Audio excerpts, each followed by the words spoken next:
حضور نبی کریم صلی اللہ علیہ وسلم کی پوری حیات طیبہ اور آپ کے بعثت کا بنیادی مقصد کیا تھا؟ تعلیم اور تربیت۔ انما بعثت معلما، مجھے معلم بنا کر بھیجا گیا، اور پھر ساتھ میں تربیت۔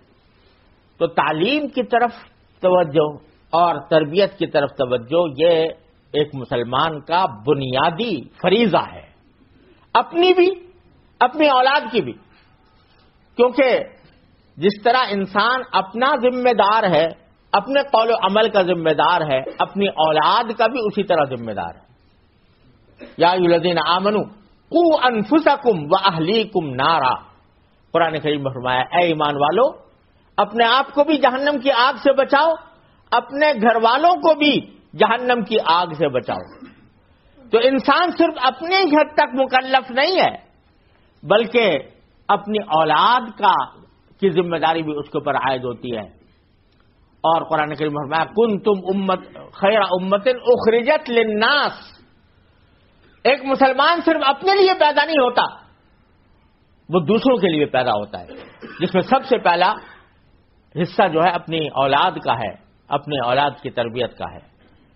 اور اگر کوئی شخص اس سے غافل ہے تو یہ نہ سمجھے کہ میں تو بڑا نیک ہوں، میں نماز و روزے کا پابند ہوں اور میں اسلام کے احکام پر عمل کرتا ہوں، لیکن اگر اس کی اولاد غلط راستے پر جا رہی ہے، بے راہروی کا شکار ہے، اور وہ اس نے اپنی توجہ دینے کا حق ادا نہیں کیا، تو آخرت میں پکڑا جائے گا، وہ پکڑا جائے گا کہ تم نے اپنی اولاد کی کیوں تربیت نہیں کی۔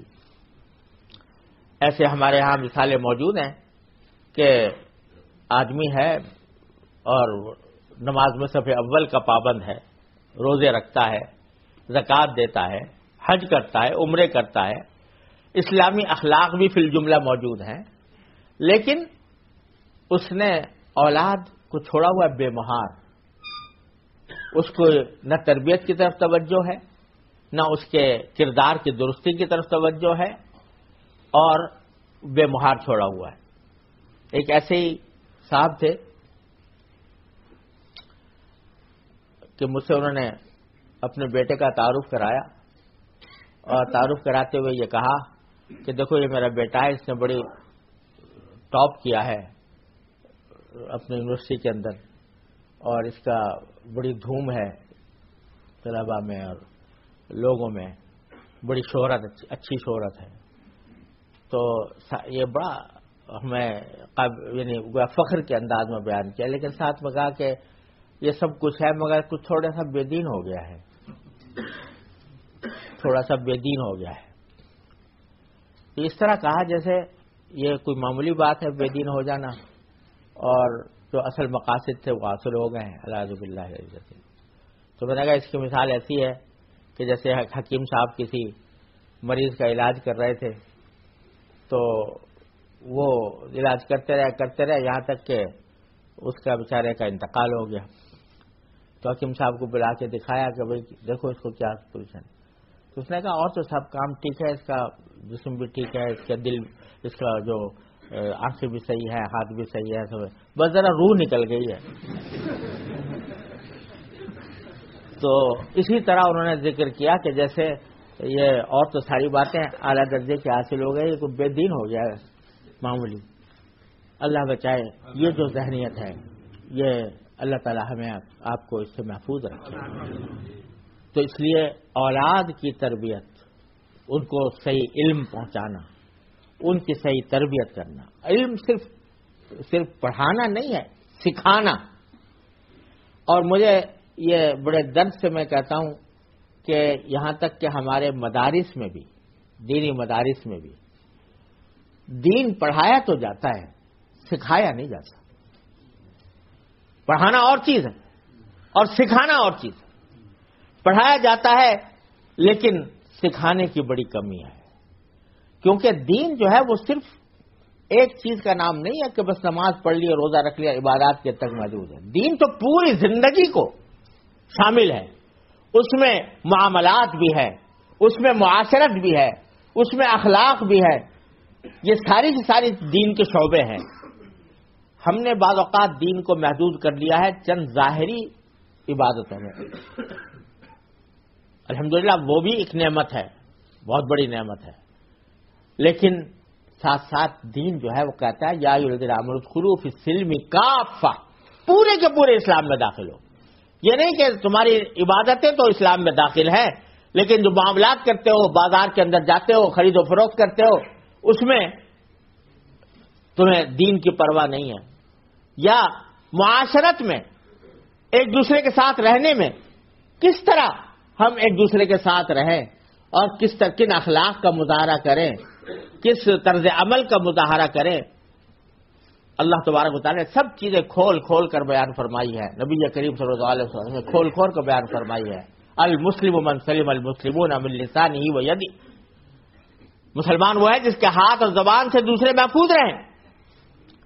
تو یہ ساری باتیں، لیکن عملی تربیت کے فقدان کی وجہ سے ہم نادانی میں اور جہالت میں بعض اوقات ایسی کام کر گزرتے ہیں کہ جو ایذائے مسلم کا سبب ہوتے ہیں. یا ایذا تو مسلمان ہی کو نہیں، غیر مسلم کو بھی ناحق ایذا پہنچانا حرام ہے. لوگ سمجھتے ہیں کہ غیر مسلم ہے تو بس اس کا کوئی حق ہی نہیں.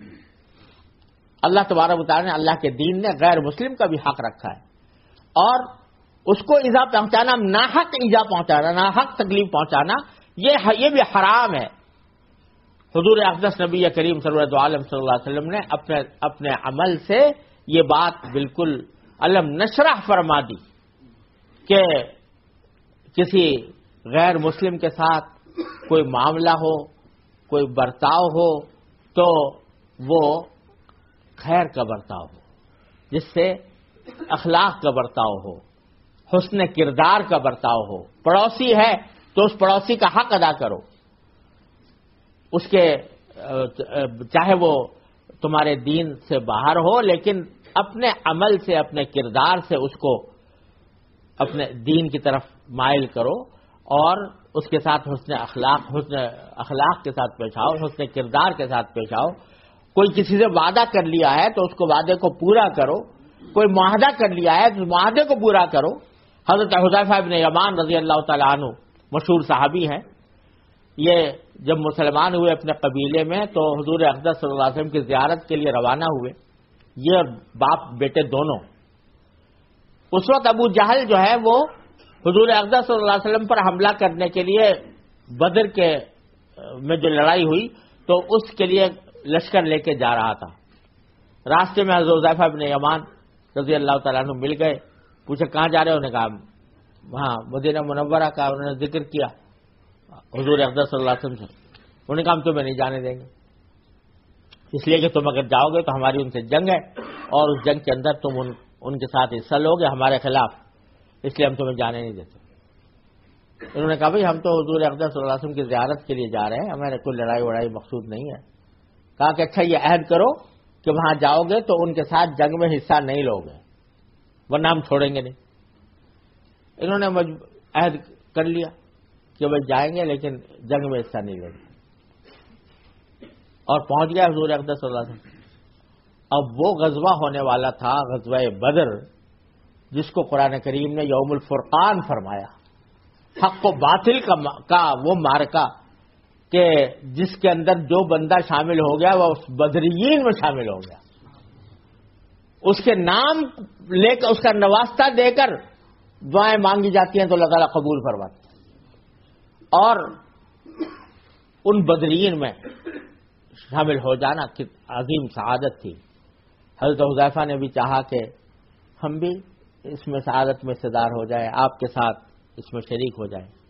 سرکار دو عالم صلی اللہ علیہ وسلم نے فرمایا کہ نہیں، تم وعدہ کر کے آئے ہو، ابو جہل کے ساتھ تم نے معاہدہ کیا ہے کہ جنگ میں شامل نہیں ہوگے.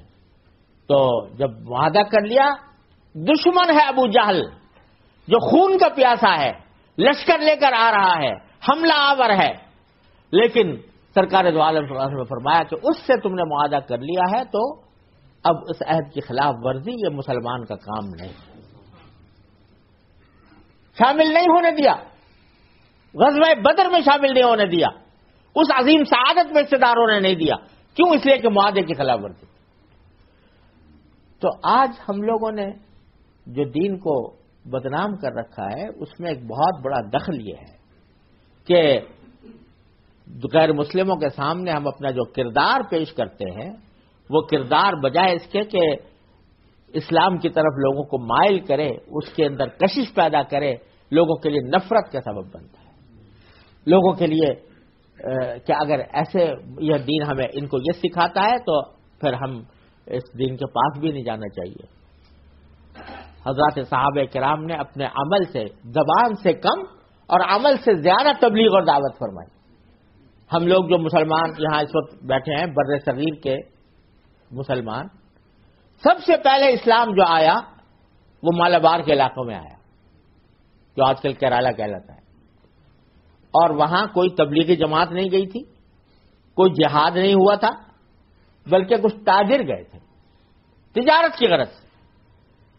ان کے تجارت کے انداز کو دیکھ کر، ان کے اخلاق و کردار کو دیکھ کر لوگوں نے کہا یہ عجیب اعلیٰ کردار کے مالک ہیں، یہ کون لوگ ہیں؟ پتہ لگا، خود پوچھا، پتہ چلا، تو اس کے ذریعے سے ان کے دلوں میں اسلام کی طرف کشش پیدا ہوئی اور اس کے نتیجے میں مسلمان ہوئے. آج ہم اور آپ جو بیٹھے ہیں مسلمان، وہ ان کے صدقے میں بیٹھے ہوئے ہیں کہ جو آئے تھے اور انہوں نے اپنے حسن کردار سے اسلام کی تبلیغ کی، دعوت دی. ہم لوگوں نے اسلام کو بدنام کر رکھا ہے. معاہدے کر کر کے توڑتے ہیں، وعدے کر کر کے توڑتے ہیں، امانت کا فقدان ہے، دیانت کا فقدان ہے، اور لوگوں کے ساتھ حسن اخلاق کا فقدان ہے.